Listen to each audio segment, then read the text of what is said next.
Bismillahirrahmanirrahim. Assalamualaikum warahmatullahi wabarakatuh.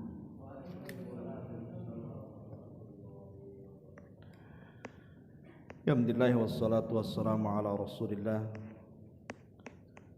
wa ala alihi wa sahbihi wa mawalah wa la hawla wa la quwwata illa billahi wa ba'du. Alhamdulillah, segala puja dan puji hanya milik Allah subhanahu wa ta'ala. Salawat dan juga salam kita hadiahkan kepada Rasul kita Nabi besar Muhammad sallallahu alaihi wa ala alihi wasallam. Malam ini karena bertepatan dengan malam Jumat, maka pembahasan di malam Jumat ini kita akan membahas 5 amalan. Kalau terkumpul di hari Jumat ini, maka Allah subhanahu wa ta'ala akan catat dia termasuk penduduk surga biidznillah. Apa saja 5 amalan itu?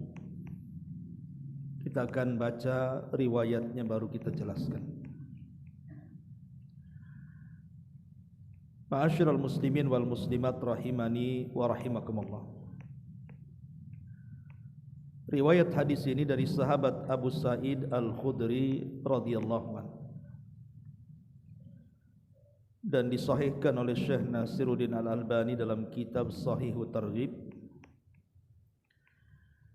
Kata Nabi sallallahu alaihi wasallam, khamsun man amilahunna fi yaumin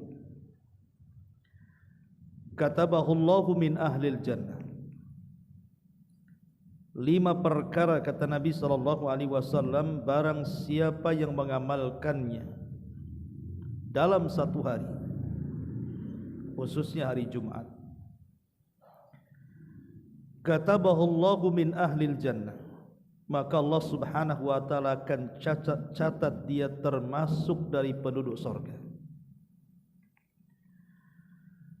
Kemudian Nabi SAW mengatakan, yang pertama, man ada maridah, siapa yang mengunjungi orang sakit.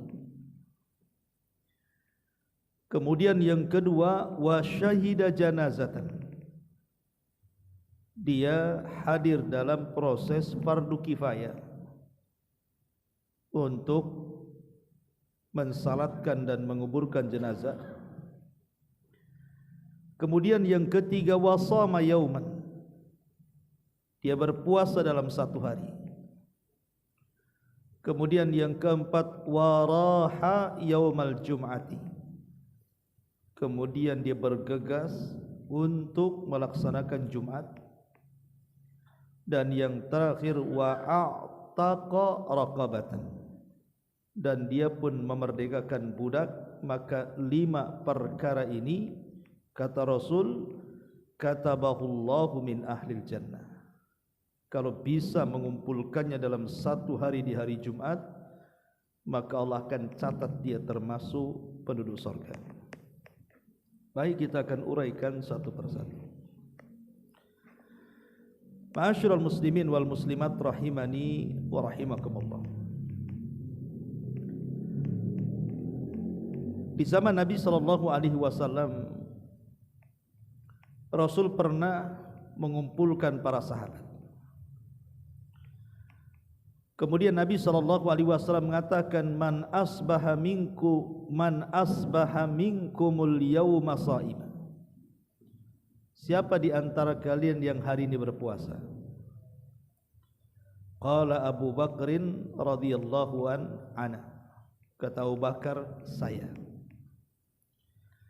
Kemudian Nabi SAW mengatakan lagi, man tabi'a minkumul yauma janazatan, siapa yang hari ini di antara kalian menghadiri jenazah? Qala Abu Bakrin radhiyallahu ana, kata Abu Bakar Siddiq radhiyallahu anhu, dia mengatakan saya. Kemudian Nabi SAW mengatakan, faman at'ama minkumul yawma miskina, Siapa di antara kalian yang membantu fakir miskin di hari ini? Qala Abu Bakar, maka Abu Bakar mengatakan, ana, saya. Kemudian Nabi SAW mengatakan lagi, ma'ada minkumul yawma marida. Siapa di antara kalian yang orang sakit hari ini? Qala Abu Bakar, maka Abu Bakar mengatakan lagi, ana. Jadi Abu Bakar dalam satu hari mengumpulkan macam-macam amal soleh, dari puasa, kemudian mengikuti jenazah, kemudian memberi makan fakir miskin, kemudian menjenguk orang yang sedang sakit. Kata Rasul, majtama'na fimri'in illa dakhalal jannah. Tidaklah 4 perkara ini terkumpul pada seseorang dalam satu hari, maka Allah jamin dia termasuk penduduk surga. Artinya ma'asyiral muslimin yang dimuliakan Allah Azza wa Jalla, dalam keseharian itu sebenarnya banyak peluang-peluang, jalan-jalan bahwa kita ini mudah sebenarnya masuk surga kalau kita mau melakukannya. Dan pasti kalau ada keinginan untuk itu, Allah akan mudahkan. Hanya orang-orang yang malas saja, yang tidak ada kesungguhan untuk mencari surga, ya memang agak sulit untuk mencari jalan seperti ini. Tapi bagi orang-orang yang memang punya kehendak ingin masuk surga, maka Allah akan mudahkan itu jalannya. Salah satunya hadis ini. Nabi SAW mengatakan ada 5 perkara, kalau seandainya terkumpul pada seseorang, maka dicatat orang ini termasuk penduduk surga. Kemudian Rasul mengatakan, man ada maridan, siapa yang mengunjungi orang sakit. Ikhwatu fillah muliakan Allah Subhanahu wa taala. Mengunjungi orang sakit ini bagian daripada hak seorang muslim terhadap muslim yang lainnya. Kata Nabi SAW, hak seorang muslim kepada muslim yang lain itu khamsun, ada 5. Dalam riwayat sittun, ada 6.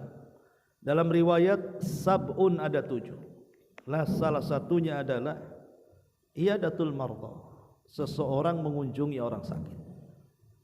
Karena begini ikhwan, seseorang ketika mengunjungi orang sakit itu, hakikatnya kedatangan dia itu menjadi obat bagi orang yang sakit itu. Jadi langsung ataupun tidak langsung, kalau antum datang mengunjungi orang sakit itu, posisi antum itu akan menjadi obat bagi orang yang sakit. Karena biasanya orang yang mengunjungi orang sakit pasti mendoakan kesembuhan kan. Mudah-mudahan sembuh ya akhi, sabar kan, minimalnya begitulah. Dan doa itu bagian daripada kesembuhan.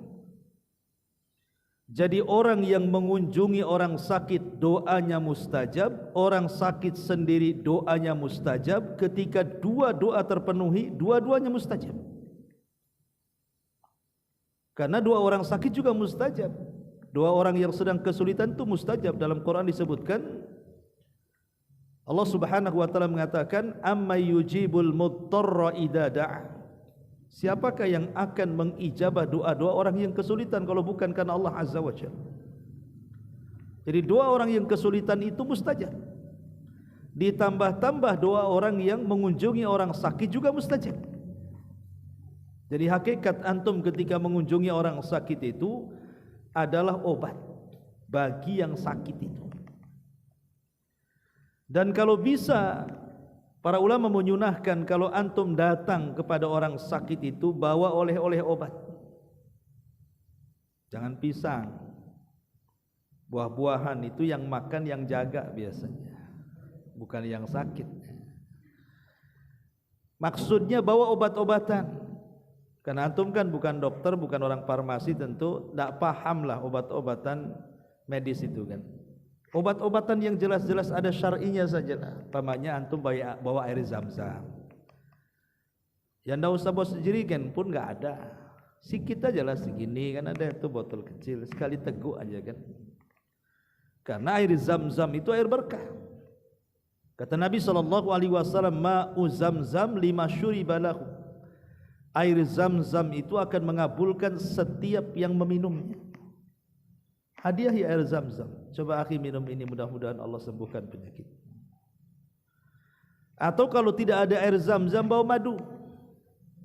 Karena madu juga termasuk sesuatu yang berkah dan bisa dijadikan obat. Atau habbatus sauda. Atau mungkin antum bawa orang yang bekam gitu ya. Itu yang kita ketahui ya, secara syar'i yang ada dalilnya kan. Kalau secara medis itu kan urusan dokter. Jadi harusnya itu yang kita bawa kepada orang sakit. Alat-alat ataupun bahan-bahan yang bisa menyembuhkan selain daripada doa.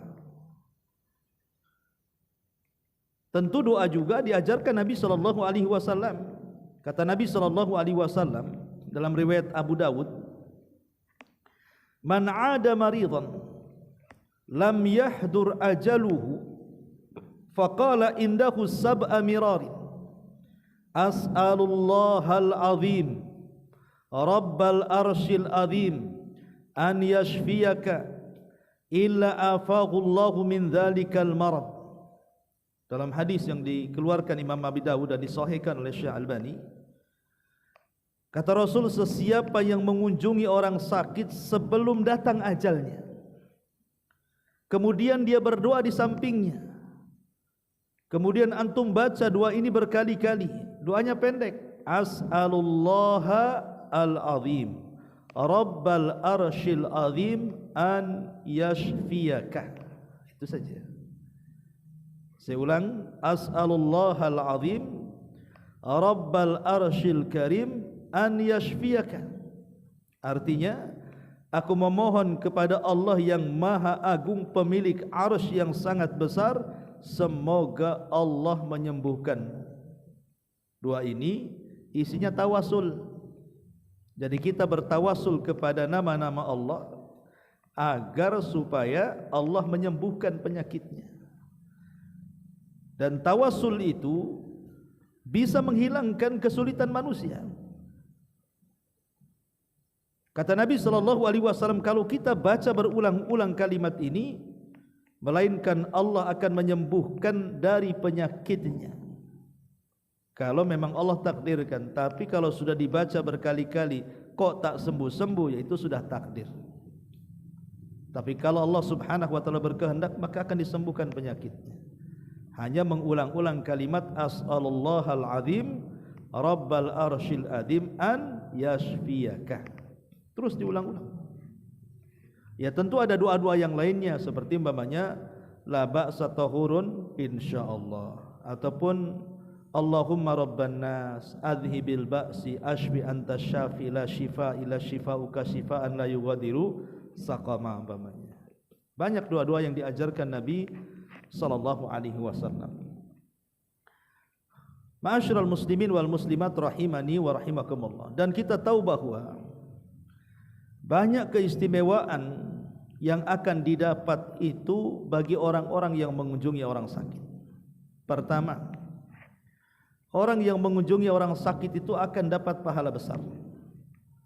Pahala yang sangat besar sekali.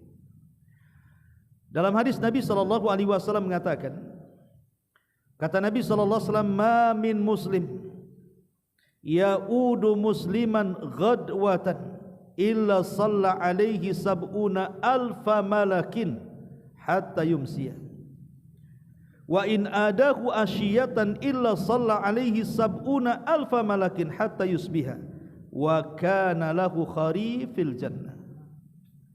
Tidaklah seorang muslim yang menjenguk saudaranya muslim yang lain di pagi hari melainkan akan didoakan 70.000 malaikat.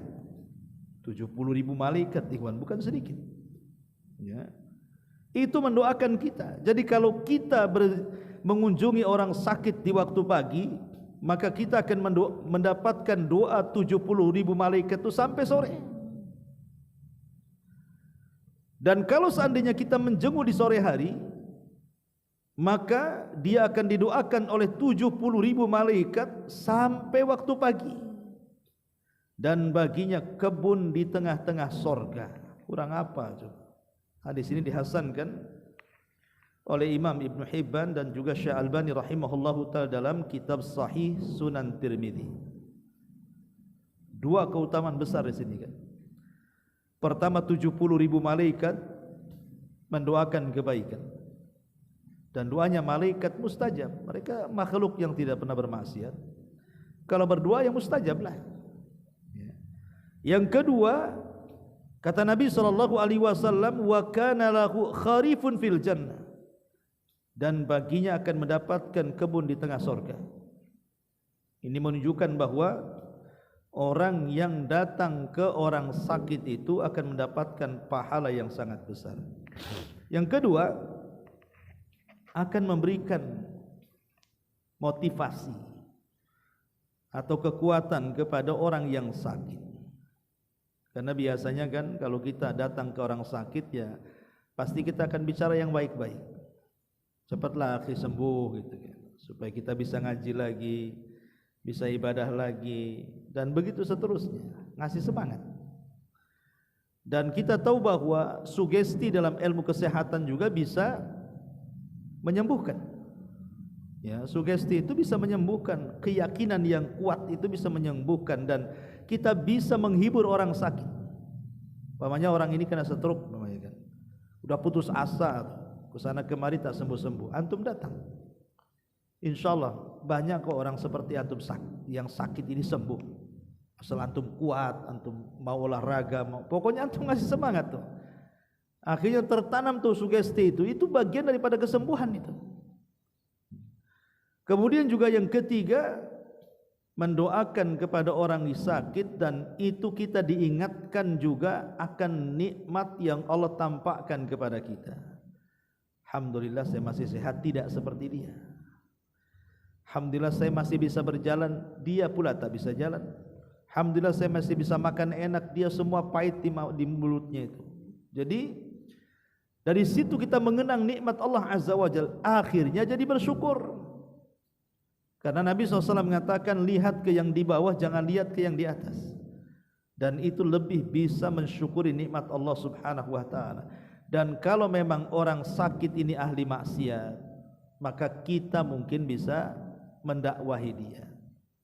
Ya mudah-mudahan setelah antum sembuh ini, antum kan jarang sholat-sholat lah, didakwahi gitu, bagian dakwah. Kalau dia orang kafir ya suruh masuk Islam kan itu. Karena Rasul juga pernah menjenguk orang sakit kemudian mensyahadatkan orang Yahudi. Ya. Ma'asyiral muslimin wal muslimat rahimani wa rahimakumullah. Atau antum bisa ngasih saran. Ngasih saran kalau memang antum punya pengetahuan ilmu kedokteran lah, atau mungkin ilmu kesehatan, kan antum bisa ngasih saran. Akhi, ana dapat informasi kalau sakit kayak antum kayaknya baguslah makan herbal ini, herbal itu, ataupun mengkonsumsi obat ini, obat itu, kan enggak masalah tuh. Ya, ini juga ta'awun alal birri wat taqwa, ya. Tolong menolong di atas kebaikan dan juga ketakwaan, dan lebih daripada itu kita bisa jabrul khawatir. Jabrul khawatir itu menghibur di saat dia kesulitan, dan itu amalan yang luar biasa. Kata Nabi SAW, man naffasa qurbatan man naffasa musliman qurbatan min qurabi dunya naffasallahu qurbatan min qurabi yaumil qiyamah. Barang siapa yang menghilangkan kesulitan seorang muslim di dunia, Allah akan hilangkan kesulitan dia di akhirat. Lah salah satu menghilangkan kesulitan manusia di dunia itu dengan cara menghibur. Ya, kalau kita mungkin punya biaya untuk supaya dia bisa berobat, alhamdulillah, tapi terkadang kita juga butuh duit. Ya sudahlah, kalau kita tidak bisa menyumbang dengan uang kita, kita bisa menyumbang dengan kata-kata baik. Karena terkadang ada orang sakit itu sebenarnya sakitnya tak seberapa, tetapi lebih sakit lagi kalau saudara-saudaranya tidak datang mengunjunginya. Saya ini kalau dia sakit selalu datang, giliran saya sakit tak muncul-muncul pula batang hidung dia ini. Kurang ajar dia, makin sakit akhirnya dia. Udah sakit badannya, sakit pula hatinya. Ya, jadinya Kadang-kadang seperti itu. Jadi ini harus dipahami bahwa di antara amalan yang sangat istimewa di hari Jumat adalah iyadatul marid. Para ulama mengatakan seperti Al-Imam Ibnu Utsaimin dan yang lainnya bahwa tentu tidak semua orang sakit itu dikunjungi. Maksudnya orang sakit yang tidak mampu melihat manusia. Jadi orang sakit yang tidak bisa berjumpa dengan manusia, entah dia terduduk, terbaring, tidak bisa kemana-mana. Itu maksudnya. Adapun orang sakit yang ke sana kemari tidak usah lah. Jadi kalau hanya sakit kepala, ya, demam, tapi dia ke pasar nampak di mall, kemudian dibilang, anak sakit kok antum gak ngunjungi anak? Lu anak ketemu antum hari-hari gitu. Bukan begitu ya. Maksudnya sakitnya itu memang gak ketemu orang. Ya tadi parah sakitnya itu. Dan ulama juga mengatakan bahwa mengunjungi orang sakit itu tidak mesti kepada orang yang antum kenal. Mengunjungi orang sakit juga kepada orang yang tidak kenal pun tidak ada masalah. Pamannya antum mau mengamalkan hadis ini di hari Jumat kan? Nengok tetangga sehat semua, depan, belakang, samping, kiri, kanan sehat semua. Semana cari orang sakit, datang ke rumah sakit. Itu orang sakit semua isinya. Ya. Jadi kalau memang ingin mengamalkan hadis ini, datang, karena kan tidak harus yang dikenal kan. Yang tidak dikenal pun datang, enggak masalah. Jadi kalau ingin mengamalkan hadis ini, maksudnya dalam satu hari mendapatkan dan dicatat termasuk ahli sorga ini. Ini yang pertama. Kemudian yang kedua, kata Nabi SAW, wa syahida janazatan. Amalan yang kedua di hari Jumat adalah mengikuti jenazah. Disebutkan dalam hadis yang dikeluarkan Bukhari Muslim. Kata Nabi SAW, man syahidal janazata hatta yusalliya 'alaiha falahu qiratun wa man syahidaha hatta tudfan falahu qiratan wa fi riwayatin man kharaja ma'a janazatin min baitiha wa shalla 'alaiha thumma tabi'aha hatta tudfana kana lahu qiratan minal ajri kullu qirat mithla jabali uhudin wa man shalla 'alaiha thumma raja'a kana lahu minal ajri mithla uhudin. Kata Rasul, barang siapa yang hadir dalam proses jenazah sampai dia menyolatinya, maka dia dapat pahala 1 qirat. Tapi barang siapa yang hadir bukan hanya menyolatinya sampai menguburkannya, maka dia dapat 2 qirat. Dalam riwayat, barang siapa yang keluar dari rumahnya mengikuti jenazahnya sampai menyolatinya dan sampai menguburkannya, maka dia dapat 2 qirat. Apa 1 qirat itu? Kata Rasul, seperti pahala sebesar gunung Uhud. Berarti kalau 2 qirat 2 gunung Uhud. Gunung Uhud besar, antum yang pernah umrah nampak di Madinah itu sebentang-bentangnya itu gunung Uhud. Seperti itulah pahalanya. Ya. Karena begini, ikhwatu fillah muliakan Allah Azza wa Jalla, terkadang kita ini kalau menyengaja untuk melaksanakan ziarah kubur, kadang-kadang malas. Padahal sebenarnya ziarah kubur kan bagi laki-laki itu sunnah, bagi perempuan boleh tapi jarang-jarang. Tapi terkadang kita ini malas kalau menyengaja loh ziarah kubur itu. Dan hampir tidak ada yang menyengaja ziarah kubur itu. Maksudnya laki-laki, justru mak-mak pula yang banyak. Yang dilarang jarang-jarang malah sering, yang disunahkan sering-sering malah jarang-jarang. Tetapi kan ada kesempatan kalau ada orang meninggal ini kan kita bisa ada kesempatan sambil mendapatkan pahala kita mengurus jenazah, kita pun bisa ziarah kubur. Karena ziarah kubur ini kan banyak pahalanya, baik kepada kita yang berziarah ataupun kepada orang yang mati. Kepada kita ya tentu juga ada ibrah pelajaran bahwa kita akan mati seperti mereka. Akhirnya kemudian kita semakin lembut hatinya bahwa kita akan mati juga sama dengan mereka. Kepada ahli kubur kita bisa mendoakan mereka, sehingga manfaat kehadiran kita di kuburan itu. Lah termasuk juga ketika kita mengiringi jenazah. Kalau seandainya Allah Subhanahu wa taala ya mudahkan antum bisa bukan hanya menyolatkan ataupun menguburkan, mulai dari proses pemandian, kemudian pengkafanan, sampai pensolatan, pengiringan ke kuburan sampai dikuburkan, itu pahalanya besar sekali ya, karena kenapa kemudian kita ini disyariatkan untuk mengikuti jenazah, mulai dari memandikan, menyolatkan sampai kemudian menguburkan itu? Apa hikmahnya? Ya tidak lain dan bukan karena memang orang yang meninggal itu berhajat dengan kita. Mereka sudah tidak bisa beramal lagi, mereka sudah mati. Kesempatan mereka hanya kepada kita yang masih hidup nih, supaya kita mengirim doa-doa kita terbaik untuk mereka, doa-doa ampunan kita untuk mereka. Itu yang mereka harapkan. Apalagi yang meninggal ini keluarga, kerabat atau teman-teman gitu ya.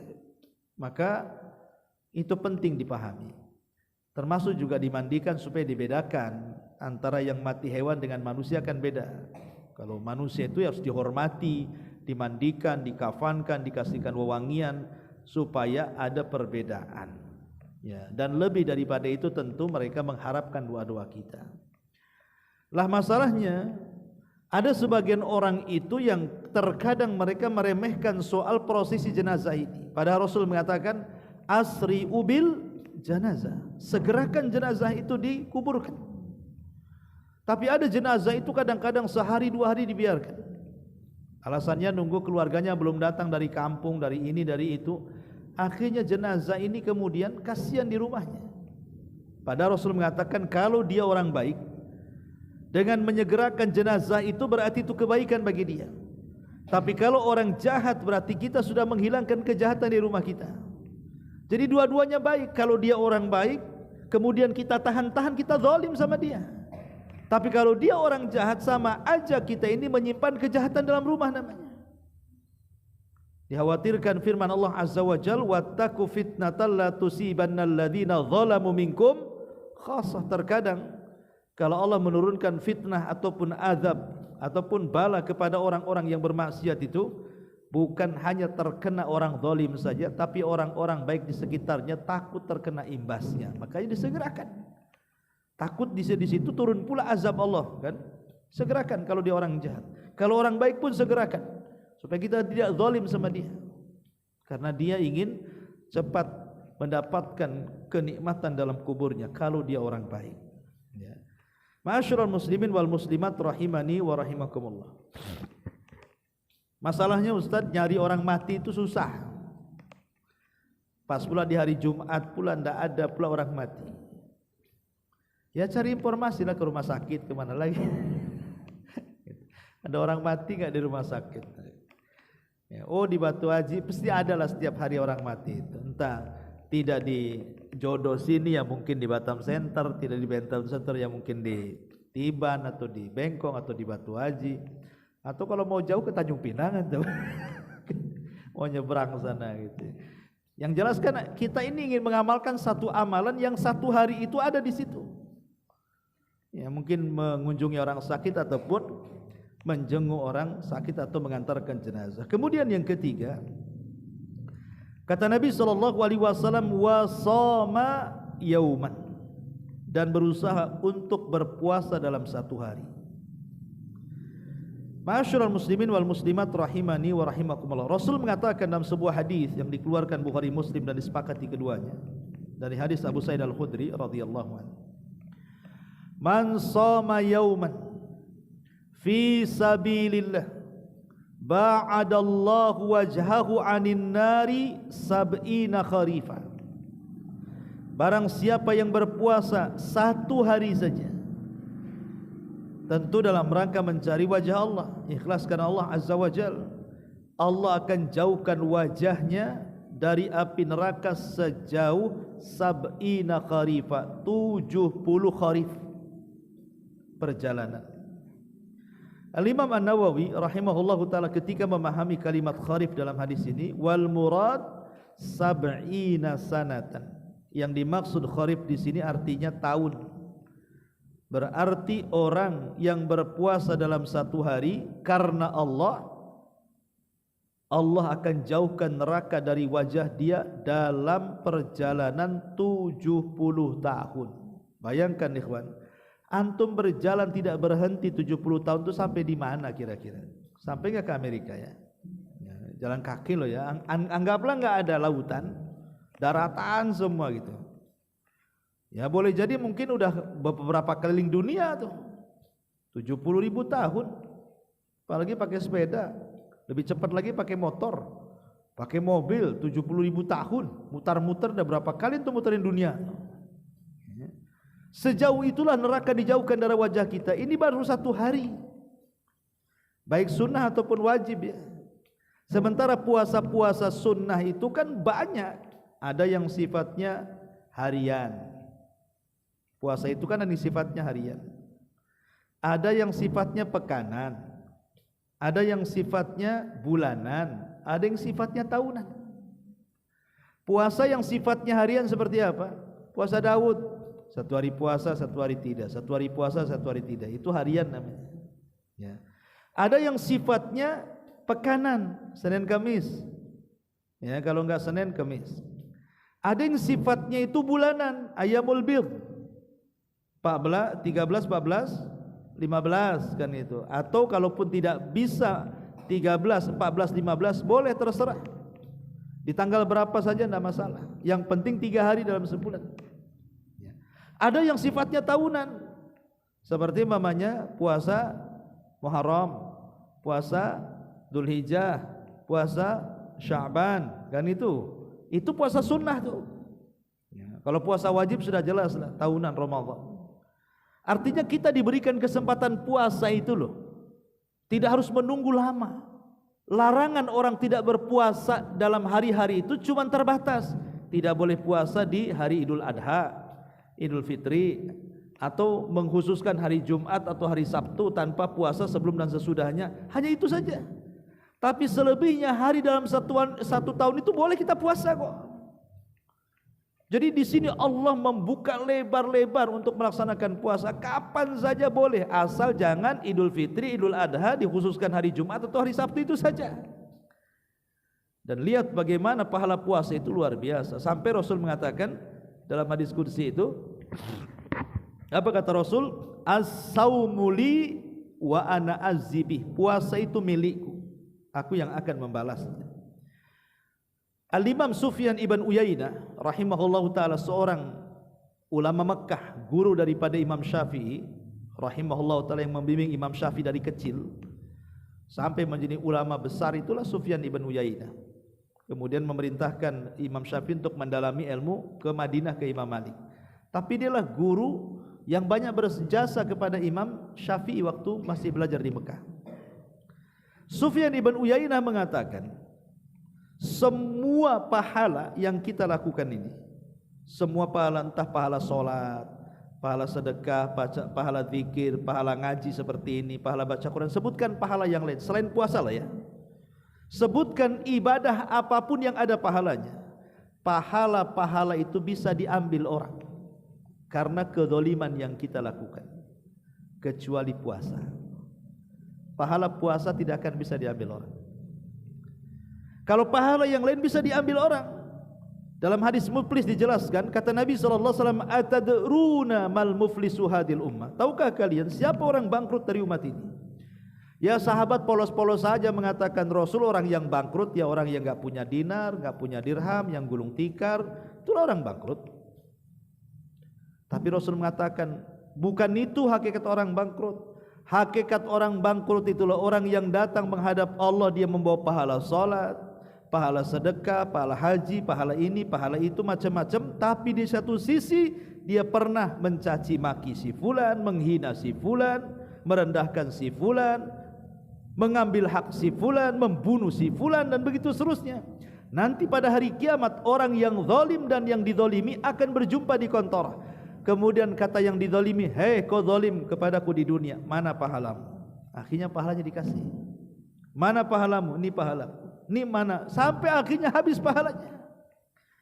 Jadi pahala-pahala yang lain itu bisa diambil orang lain, kecuali pahala puasa. Dia tidak akan bisa diambil. pahala puasa itu untuk orang yang berpuasa dan tidak bisa diambil orang lain. Itulah kata Sufyan ibn Uyainah rahimahullahu ta'ala. Maka jangan malas untuk berpuasa. Ini yang ketiga. Kemudian yang keempat, kata Nabi SAW,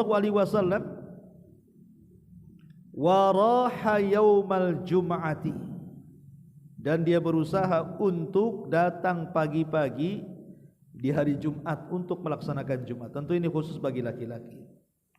Perempuan boleh sholat Jumat tetapi tidak wajib.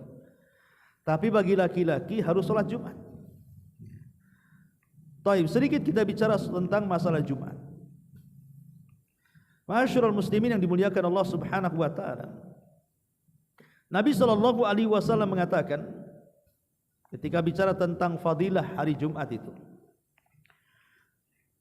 dalam sebuah hadis yang dikeluarkan Imam Muslim, Rasulullah mengatakan khairu yaumin ittala'at alaihi syamsu yaumal jum'ati fihi khuliqa Adam wa fihi udkhilal jannah wa fihi ukhrija minha wa la taqumus sa'atu illa fi yaumil jum'ati. Sebaik-baik hari ketika matahari terbit dalam satu pekan itu adalah hari Jumat. Karena di hari inilah Adam diciptakan. Di hari ini pula Adam dimasukkan ke dalam sorga. Di hari ini pula Adam dikeluarkan dari sorga. Dan di hari ini pula tegak kiamat. Makanya ada riwayat, walaupun sebagian ulama melemahkan, jadi binatang-binatang di hari Jumat itu kalau sudah malam hari Jumat mendekati waktu fajar, maka mereka tidak tidur. Mereka tidak tidur karena dikhawatirkan hari itu terjadi kiamat. Tapi ketika kemudian terbit fajar sampai matahari terbit, maka binatang-binatang itu berbahagia karena tidak terjadi kiamat. Artinya bahwa harinya diketahui kapan kiamat terjadi. Cuman yang tidak diketahui itu tanggalnya, bulannya, tahunnya. Jadi yang diketahui itu cuman harinya saja. Kapan kiamat? Jumat selesai. Tanggal berapa? Tidak tahu. Bulan berapa? Tak tahu. Tahun berapa? Ya enggak tahu, itu urusan Allah. Tapi harinya saya tahu, hari Jumat, berdasarkan hadis ini. Ma'asyiral muslimin yang dimuliakan Allah Subhanahu wa taala. Ada kekhususan yang Allah Subhanahu wa taala berikan kepada hari Jumat berbeda dengan hari-hari yang lainnya. Pertama, bahwa hari Jumat itu termasuk hari Id kaum muslimin yang terulang-ulang setiap pekannya. Jadi Jumat itu hari Id, hari ulang tahun kita kaum muslimin. Kalau orang Nasrani punya hari Ahad, makanya lihat orang Nasrani di hari Ahad kan, bajunya bagus-bagus, ya, baik yang laki-laki atau perempuan itu gagah-gagah kan, pakai jas, pakai dasi, yang perempuannya bersolek luar biasa. Kalau Yahudi hari Sabtu, ya. Kalau kaum muslimin hari Jumat, pakaiannya kucel kadang-kadang, mandi, gimana ini? Ya, lihat orang Nasrani gagah-gagah kok hari Ahad tuh. Ini hari ulang tahun kita hari Jumat tuh harusnya pakai pakaian yang bersih, yang bagus kan itu. Ini hari Id kita yang terulang setiap pekannya. Ini yang pertama. Yang kedua, bahwa hari Jumat itu nanti di sorga disebut Yaumul Mazid, hari tambahan nikmat. Jadi setiap hari Jumat di sorga itu Allah akan menambah nikmat-nikmat yang ada di sorga kepada penduduk sorga. Jadi hari Jumat disebut Yaumul Mazid, sebagaimana Allah mengatakan dalam surah Qaf 35, waladaina mazid. Kemudian yang nomor 3, bahwa hari Jumat itu khairul ayyam, sebaik-baik hari dalam sepekan berdasarkan hadis tadi yang kita baca. Kemudian yang kelima, keutamaan orang yang melakukan amal di hari Jumat itu dicatat termasuk penduduk sorga, seperti hadis yang sedang kita bahas ini, ya. Kemudian yang nomor 7, hari Jumat ini adalah hari di mana kesalahan-kesalahan kita ini mudah dihapuskan. Karena Rasul yang mengatakan al-jum'atu ilal jum'ati kafaratun lima bainahuma. dari Jumat ke Jumat itu bisa mengkafarohkan dosa kita, menggugurkan dosa kita di antara Jumat ke Jumat itu kan. Kemudian yang nomor 8, bahwa berjalannya kita ini, antum dari rumah ke masjid berjalan, itu pahala semua isinya. Kata Nabi sallallahu alaihi wasallam, "Man ghassala yaumal jum'ati waghtasal." Barang siapa yang membuat mandi di hari Jumat. Ada yang mengambil istimbat, man ghassal pakai tasdid, yang membuat mandi artinya yang tadinya tidak mandi jadi mandi. Seperti apa? Berhubungan suami istri. Nah, itu kan membuat mandi jadinya kan. Jadi barang siapa yang berhubungan suami istri di malam Jumat atau di hari Jumat dan dia pun mandi Jumat, kemudian keluar dari rumahnya dalam rangka apa? Menuju masjid untuk melaksanakan Jumat bagi laki-laki. Tsumma bakkara wabtakar, artinya berpagi-pagi buta dia datang menuju masjid. Wa masya walam yarkab, jalan kaki dan tidak pakai kendaraan.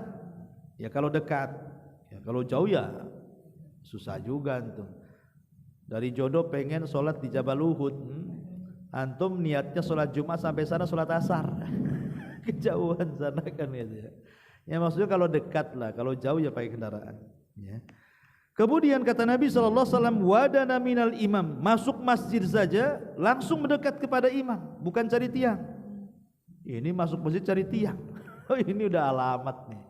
Ya. Kemudian setelah dia mendekat kepada imam, fastama'a wa lam yalghu, betul-betul mendengarkan, tidak main-main, fokus dengan apa yang dikhutbahkan khatib itu. Kana lahu bikulli khutwatin amila sanata ajri, kana bikulli khutwah, maka setiap langkah-langkah dia itu amila sanati ajri siyamiha wa qiyamiha, maka dia dapat pahala puasa setahun dan solat malam setahun. Siapa yang bisa solat malam setiap malam? Siapa yang bisa puasa sunnah setiap hari? Itu tidak bisa. Setahun loh ya. Tapi cukup melaksanakan ini saja, itu kita sudah dapat pahala sedemikian besar. Dan ini kekhususan hari Jumat. Kemudian juga di antara kekhususan hari Jumat, orang yang meninggal di hari Jumat atau di malam Jumat itu, maka itu termasuk alamat husnul khotimah kalau dia orang baik. Jadi kalau dia orang soleh, orang taat, Allah pilihkan hari kematian hari Jumat, berarti itu tanda-tanda husnul khotimah. Dia kalau dia orang jahat ya tidak bisa kan ya. Enggak pernah sholat Ustaz, tapi matinya hari Jumat, husnul khotimah enggak? Ya enggak sholat kok. Jadi maksudnya dia orang baik, Allah pilihkan harinya hari Jumat. Itu tanda-tanda husnul khotimah. Kata Rasul, man mata yaumal jum'ati aw lailatal jum'ati wuqiya fitnatul qabri. Barang siapa yang mati di hari Jumat atau di malam Jumat, maka akan dibebaskan dari fitnah kubur. Dan banyak juga keutamaan-keutamaan yang lainnya. Tapi yang jelas kalau kita sedikit bicara adab-adab Jumat, ya tentu yang pertama mandi, kemudian berwangi-wangi, kemudian menggunakan pakaian yang bagus ya. Kemudian mendekat pagi-pagi ke masjid, artinya supaya mendapatkan keistimewaan sedekah. Karena begini ikhwan, dalam hadis Nabi SAW mengatakan, setiap hari Jumat itu Allah mengutus malaikat untuk berdiri di pintu-pintu masjid. Umpamanya di sini, pintunya di sana atau mungkin di sini kan, 2 pintu di sini. Jadi malaikat itu berdiri di pintu masjid sambil mencatat setiap orang yang masuk itu. Lah, kelompok yang pertama masuk dan dia berhasil mendapatkan di saf yang pertama, maka malaikat akan mencatat pahala dia sama dengan orang yang bersedekah menyembelih seekor unta. Kemudian datang gelombang yang kedua, berhasil di saf yang kedua, dicatat malaikat pahala dia sama dengan berkurban seekor sapi. Kemudian datang gelombang ketiga, kemudian dicatat pahala dia sama dengan berkurban seekor kambing. Kemudian saf yang keempat, pahala dia sama dengan berkurban seekor ayam. Kemudian yang kelima, pahala dia sama dengan berkurban telur ayam. Cuma 5 saja. Unta, sapi, kambing, ayam, telur. Berarti udah ke belakang apa? Ada tai-tai ayam semua. Karena malaikat udah masuk, ya udah nggak mencatat lagi. Makanya di sini kenapa keistimewaannya pagi-pagi datang di hari Jumat itu karena memang luar biasa. Ya. Lah, salah satu amalan yang disebutkan dalam hadis ini adalah man raha yaumal jum'ati, barang siapa yang raha berangkat di hari Jumat. Dan yang terakhir kata Nabi sallallahu alaihi wasallam wa a'taqa raqabatan, kemudian dia memerdekakan seorang budak. Tentu memerdekakan budak di hari ini kan enggak ada. Gimana caranya? Karena budak itu kan karena sebabnya kekufuran. Kenapa orang jadi budak itu? Karena sebabnya kufur. Ketika dalam peperangan orang Islam melawan orang kafir, kemudian kalah orang kafir, kemudian mereka tertangkap, tertawan, maka mereka menjadi tawanan kaum muslimin. Mereka jadi budak. Kecuali ada syarat-syarat tebusan dan begitu seterusnya. Ya. Tapi selama dia tidak bisa ditebus, dia akan jadi budak. Lah, kenapa Islam itu membahas perbudakan? Sebenarnya Islam itu sangat anti dengan perbudakan. Makanya dalam amalan-amalan tertentu itu Nabi selalu menyuruh memerdekakan budak. Contoh umpamanya kafarah jima di bulan Ramadan. Di siang hari bulan Ramadan dia puasa, melakukan hubungan suami istri. Berarti kafarahnya apa? Memerdekakan budak kan? Baru kemudian kalau tidak sanggup, baru dia puasa 2 bulan berturut-turut. Kalau tidak sanggup baru memberi makan. Jadi artinya bahwa selalu dalam amalan-amalan tertentu, terutama dalam kafarah itu biasanya dalam Islam itu memerdekakan budak. Islam itu tidak pernah melakukan perbudakan. Tapi adanya perbudakan dalam Islam itu disebabkan karena kekufuran. Karena kufur itulah kau jadi budak. Ya. Karena kita ini semua budak Allah, hamba Allah subhanahu wa ta'ala. Yang beriman juga budak, tapi budak bagi Allah. Tapi kalau dia kufur, selain dari budaknya Allah, budaknya manusia juga. Jadi sebabnya itu kekufuran. Tetapi walaupun sekarang mungkin tidak ada perbudakan, tenang, ada amalan-amalan yang bisa kita lakukan yang sama dengan memerdekakan budak. Seperti apa contohnya? Contohnya kata Nabi SAW, man qata'a tamimatan an insanin kana ka'idli raqabatin. Barang siapa yang memutus sebuah tali jimat dari diri seseorang, maka seolah-olah dia sudah membebaskan perbudakan. Jadi kita bisalah membuang jimat-jimat. Dengan membuang jimat, pemanya ada kawan nih, dia batu akinya banyak. Kok banyak batu akinya? Iya. Apa faedah batu aki ini? Oh enggak, ini gaya-gaya aja. Oh berarti enggak pakai jimat kan? Oh ini yang ini penglaris yang ini. Nah, yang ini. Nah, ini kalau udah main satu-satu tuh, ini penglaris, ini pelet, ini itu. Wah, itu udah jimat tuh. Antum sarankan suruh buang tuh. Kalau antum memang berkuasa, ambil tangannya, ambil batu akinya, buang. Kalau antum sanggup, tapi biasa bertengkar biasanya. Mahal-mahal kok buang.